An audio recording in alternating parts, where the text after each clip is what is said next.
Welcome to my workshop. Today I'm cutting out a rather complex piece. It's a box designed to hold insignia for military people. This is a commission for a naval officer, and you know, when you're in the military you have lots of insignia you wear on your uniform, and so this box is designed to be a place to keep that. I started out by making two prototypes of this box.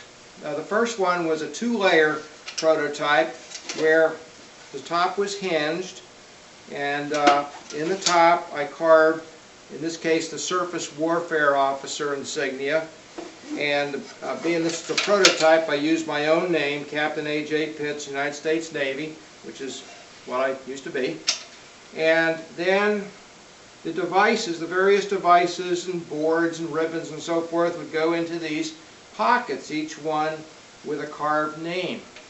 My client gave me a few suggestions on how to change some depths and so forth on some of these pieces, some of these pockets, and asked that I also include a place for medals. Well, medals in the military are usually mounted on a board that you wear on your uniform, and so they, you know, the metal board can be quite large. So I made another layer, a third layer, which has spots for medals and other things that you might need to keep, and goes together like this with a latch on each side. This is a prototype, by the way, that made out of poplar. I'm just experimenting on how to install the hardware. But a latch on each side so that you can pick the box up and the bottom doesn't fall off. But you can easily just lift the lid to get at the everyday devices and so forth that you need. So that's the prototype. And then I went ahead and cut up some walnut to make the actual commissioned piece. And I've already started the work here. I've got the top on here, and I've carved both the name of the officer and on the other side the Surface Warfare insignia. And so I'm going to go ahead and remove that and talk just a minute about how this is done. I've actually got the hinge pockets that I carved in here with the ShopBot so that it hinges up, and when it closes down, there's the Surface Warfare insignia. And I've cut almost all the way through with my 1/4" bit, so that all I have to do now is just use a utility knife to remove the excess, and I've got a part that's perfectly shaped with the hinges in the actual positions they need to be. All I have to do is square up these corners with a chisel, and I can install the hinges. Now the middle section's a little more complicated. Whereas the top section, the alignment of the top to the middle section is based on these hinges, it makes sense that if I cut the hinges on the top of the middle section using the same pattern, that will have perfect alignment. But then I'm going to have to flip that middle section over and carve a rabbet, basically carve out a pocket on the bottom for it to fit nice and snugly on the bottom section, and that alignment's got to be perfect. So to do that, I'm going to actually make some alignment pin holes in my spoiler table and make corresponding holes on the middle section of wood so that when I flip it, it flips nice and uniformly around the center, and I'll have perfect alignment. I hope that makes sense. Maybe it'll make more sense as I continue on. So the next step is to install a 1/4" upcut bit. It's just a flat end mill. And I'm going to go ahead and move the spindle to a nice convenient position to do that installation. Talk about how the collet and the collet nut have to be nice and clean. You've got to clean it out every time you take a bit out so that you'll get really good holding power. And if you don't do that, you may have a bit that slips on you, and when that happens in the middle of a cut, it spoils the whole piece. You want the bit to have about 80% or more projection up into the collet. And you want to tighten this up, not real tight, just snug. And there we go. Now I'm going to cut these holes into the spoil board, so I'm going to zero the bit to the level of the spoil board, and the cuts will then go 1/2 inch deep below that. So I hook my alligator clip to get good electrical contact on my spindle, and use my zeroing plate and go into the zeroing procedure.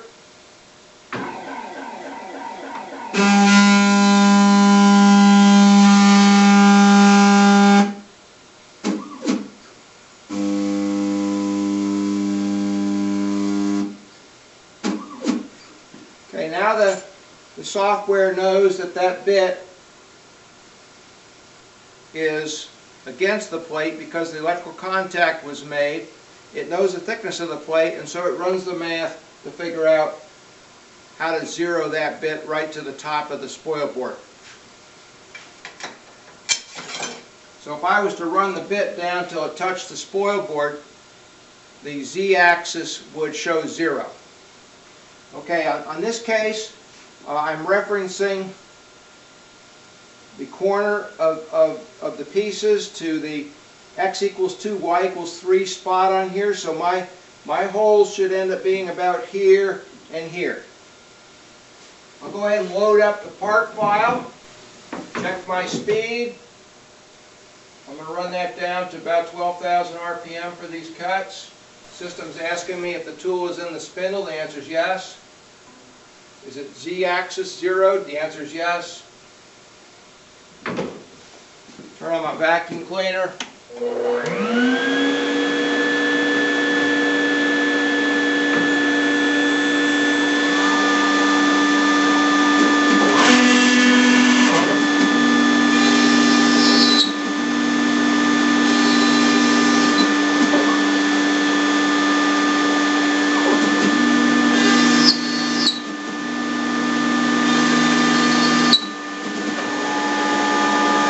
With the guide holes drilled into the spoil board, now I'll go ahead and do that into my actual workpiece. I've already screwed this in place so it doesn't go anywhere. Now I've got to zero the bit to the workpiece for the Z0. Install my dust boot.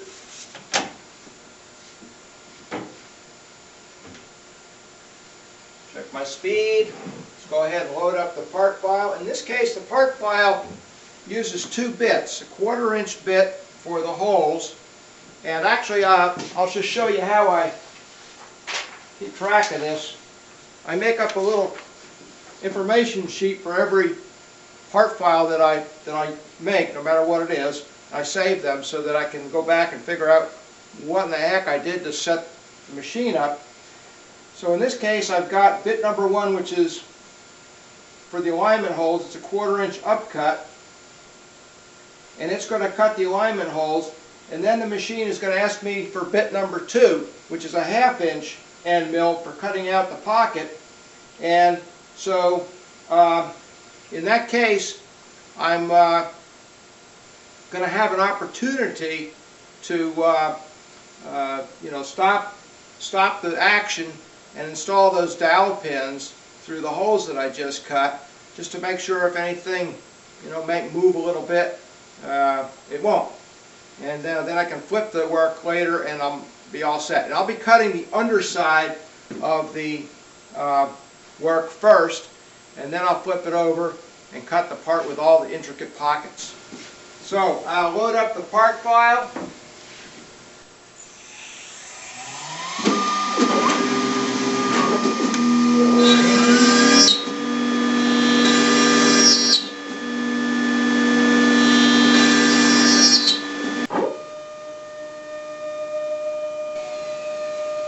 I've got a couple of dowels that I can put down into those holes.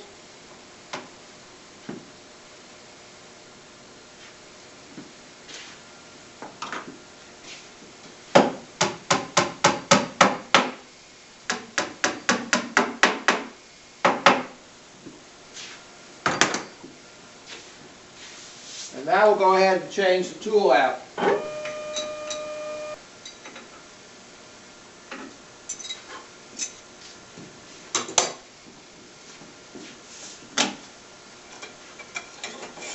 In this case, I have to put the dust shroud on before I zero this out, because I'm in the middle of the part file and I only set in 1 inch of Z clearance when it's not cutting, and that 1 inch is not good enough for me to get this into place. And there we go, we're all zeroed out in the Z. Of course, we never changed the X and Y, so we're good there as well. Let it carve away the pocket. It'll be on the underside of the middle piece. Okay, the pocket's all cut out. So I'm going to go ahead and move the tool out of the way so I can flip the board.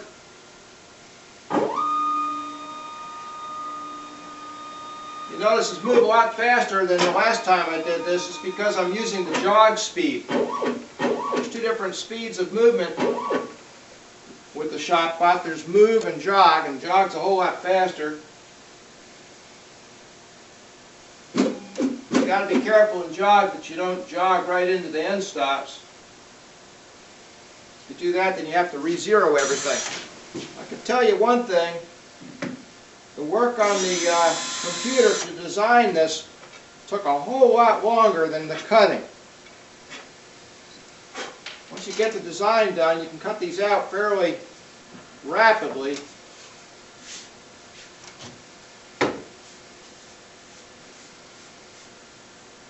Okay, and we'll go ahead and you just flip that thing side for side. Get my alignment pins down so that I can just wiggle them into the right places there. Okay, and now I'm aligned. And because now I'm going to put the screws in, and if the screw holes are out by just a hair, I don't want them pulling the whole thing out of alignment. In this case, the screws are just designed to hold the piece down so it doesn't lift.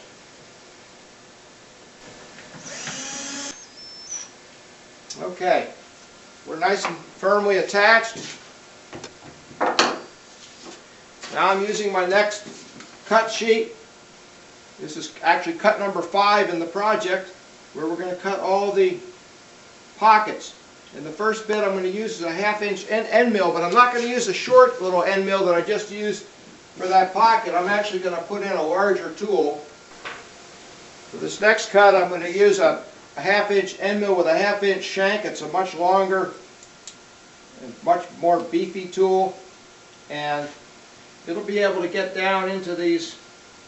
This is going to go pretty deep without rubbing the collet nut up against the material.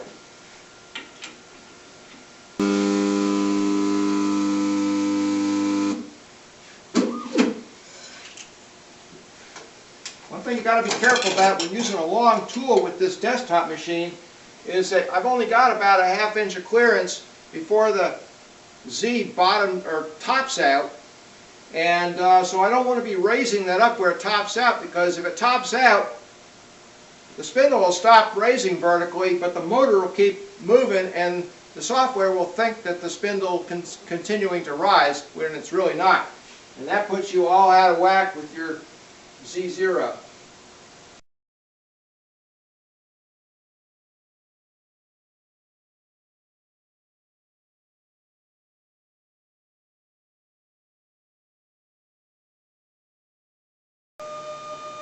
These are all lessons I've learned the hard way.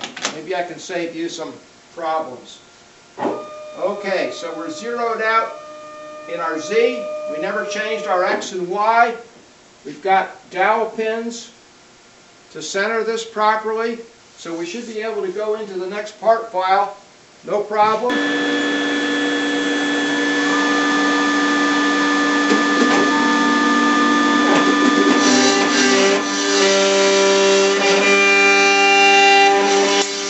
I've got the pockets roughed out with the big 1/2 inch end mill.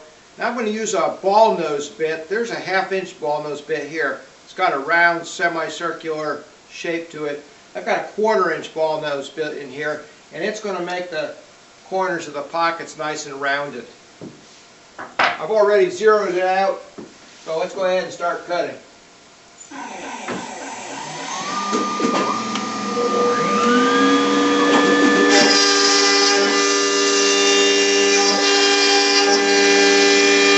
Now it's time to carve the letters in the bottom of the pockets, and the challenge here is to make sure that the collet nut doesn't hit the top of the wood for some of these deep pockets. So in the design of this, I was careful to try to move the letters as far toward the center of the pockets as I could. And for those couple cases where there's thin pockets that are deep, such as for name tags here, I just have to make sure that I have about a little over 3/4 of an inch of extension from the tip to the collet nut. Now, what makes this a little tough is you still want to get about 80% penetration into the collet by the shaft, and these shafts are fairly short. So it's a little bit of a balancing act, but you can do it. So I'll shoot for about 7/8 of extension from, projection to the tip, and that should work out fine. Now, since we went ahead and cleaned up the edges here with the ball nose bit, I want to make sure there's no fuzzy sticking up that would cause my zero plate to not lay flat. Just use a little scraper here to kind of get rid of the fuzzies in the area that I'll use for the zeroing. Actually, I don't really need the dust cover for this because there's so little dust that's made, and that'll prevent me from smashing this down real hard when it goes deep.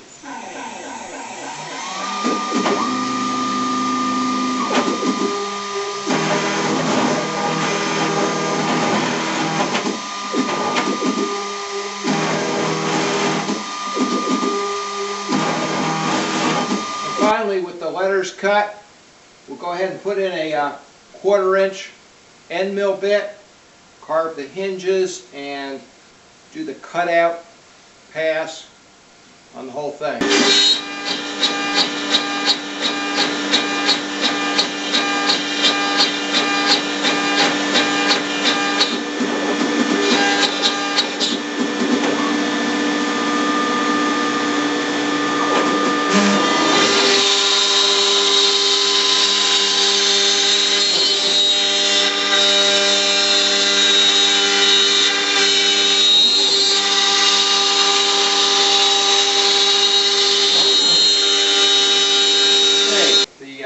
Compartments are all done and lettered. You can see there's a lot of cleanup I still have to do.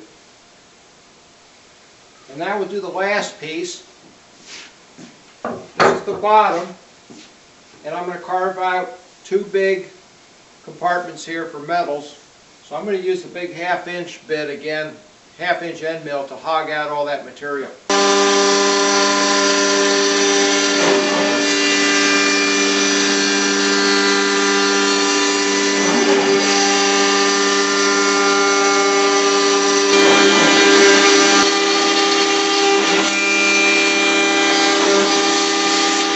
For the cleanup around this pocket and make the edges, the corners round with a 1/4 inch ball nose bit.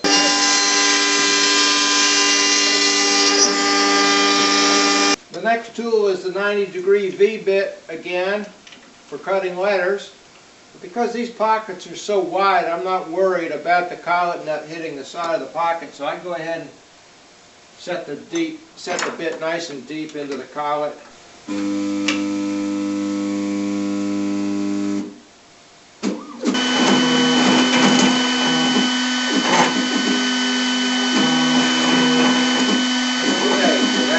That, and then we're going to put a 1/4 inch end mill in so we can cut the outline.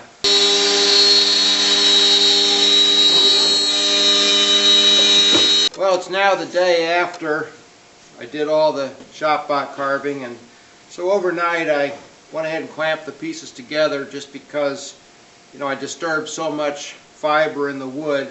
I wanted to help maintain shape as the wood tries to move around.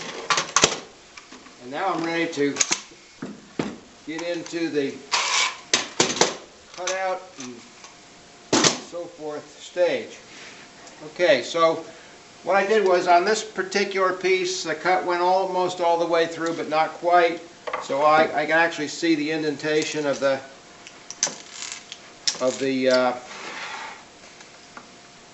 where the bit cut.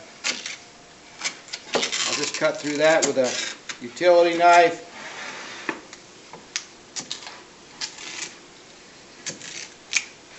And I'm doing that just so I don't get any tear out, because the next step is going to be to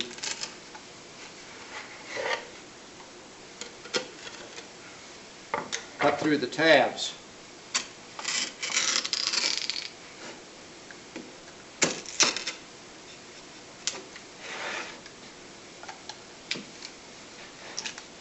Okay. So to cut through the tabs, you just use a chisel.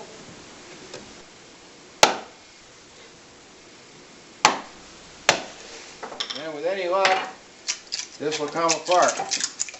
And it did. Okay, so we'll clean that up a little bit using sanding and so forth, and move on. Now the routing operation leaves a lot of little fuzzy nibs along the edges. So the easiest way for me to get rid of those is just a little 220 sandpaper on the block.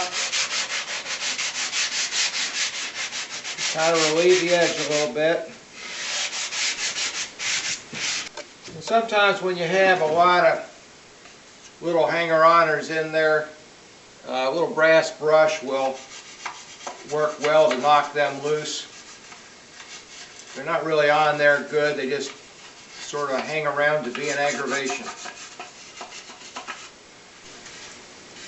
Now I'll just carefully use my edge sander just to take off some of this extra wood that didn't get cut through.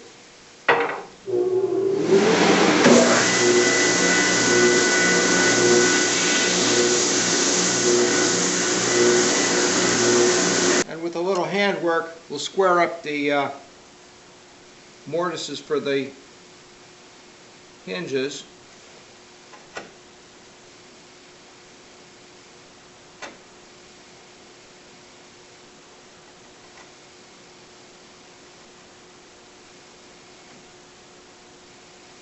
So the nice things about the ShopBot, it gets the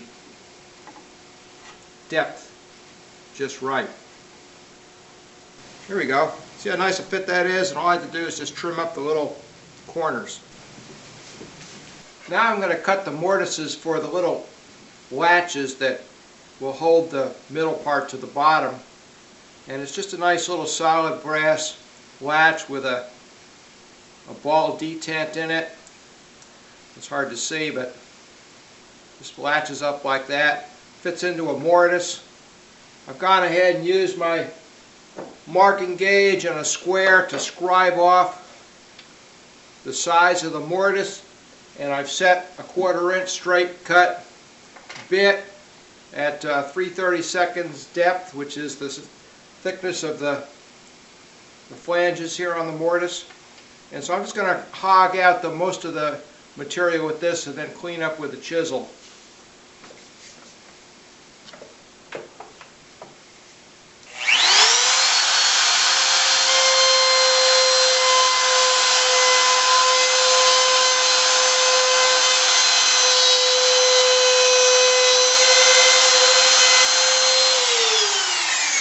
And that helps me to have a nice flat bottom to this. I don't have to do that much chisel work. I can just get rid of this excess.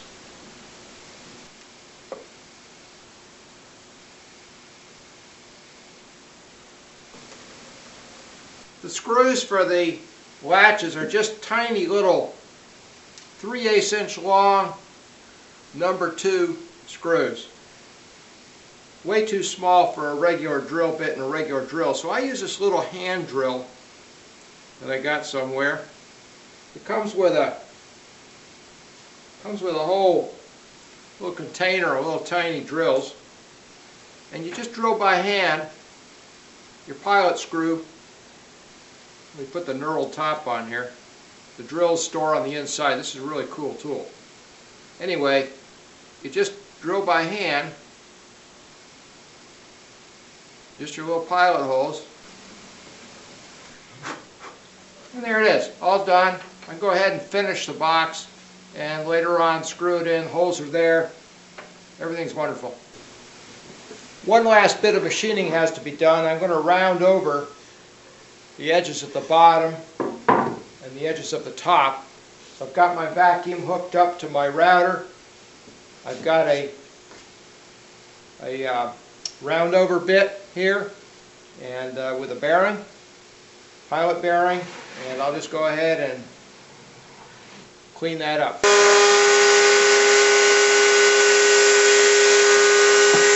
So I did a lot of sanding and a little work with a gouge to clean up all the surfaces, and so now I'm ready to go into the finishing room.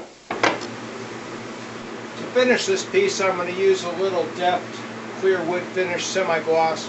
I'll put on a light coat, let that cure, and then I'll sand that, and then I'll put on some more coats. I like this for a project like this because it can reach all the little crevices fairly easily.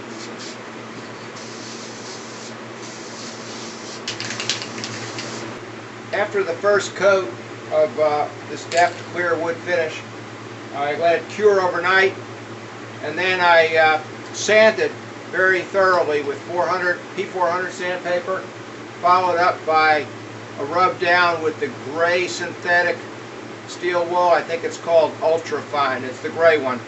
And that made a nice smooth surface, and then I vacuumed the surface as good as I could, and then I rubbed it down a couple of times with some rags to try to get rid of all the grit and most of the dust. But you don't get rid of all the dust because so many little crevices are hard to get to, and that's one of the things I like about this deft, is that the thinner is lacquer thinner, and so lacquer thinner will dissolve partially the lacquer beneath it. So if any of that lacquer dust is left, it seems to get dissolved when I spray on a coat, leaving a nice smooth finish. Also, I have my big window fan running full speed to keep the air flowing on out of there.